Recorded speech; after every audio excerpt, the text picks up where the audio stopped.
আসসালামু আলাইকুম। তো আজকে রুই মাছ ভুনা করব টমেটো দিয়ে। সেজন্য মাছটাকে এখন ভালো করে পরিষ্কার করে ধুয়ে নেব। মাছ ধোয়া হয়ে গেছে, এখন তুলে নিব।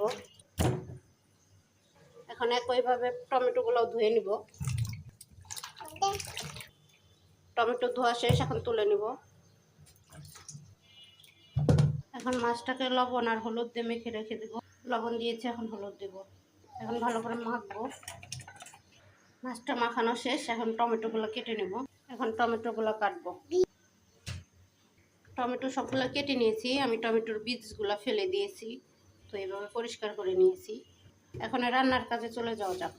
এখন আমি চুলাটা জ্বালিয়ে নিব। একটা কড়াই বসাবো।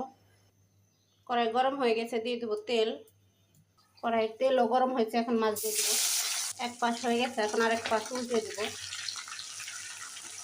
মাছ ভাজা হয়ে গেছে, এখন তুলে নিব। এই তেলে দিয়ে দেবো গোটা জিরা, এখন দিয়ে দেবো পেঁয়াজ। এখন পেঁয়াজটাকে ভালো করে ভেজে নিব। পেঁয়াজটা ভাজা হয়ে গেছে, এখন দিয়ে দেবো 1 চামচ রসুন বাটা, 1 চামচ আদা বাটা। এখন ভালো করে ভেজে নিব।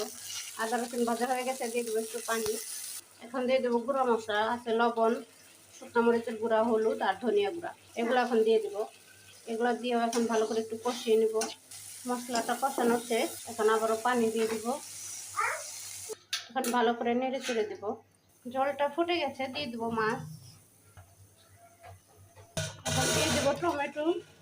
এখন টমেটো দিয়ে মাছ দিয়ে মিশিয়ে দেব। সাথে দিয়ে দেবো কিছুটা কাঁচামরিচ ভাঙা।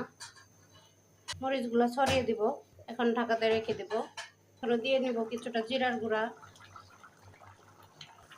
আমার টমেটো দিয়ে রুই মাছের ঝোলটা হয়ে গেছে, এখন নামিয়ে নেব। চুলাটা বন্ধ করে দেব। আমার টমেটো দিয়ে রুই মাছের ঝোল কেমন লাগলো কমেন্টে জানাবেন, আর আমার চ্যানেলটাকে সাবস্ক্রাইব করবেন। ধন্যবাদ।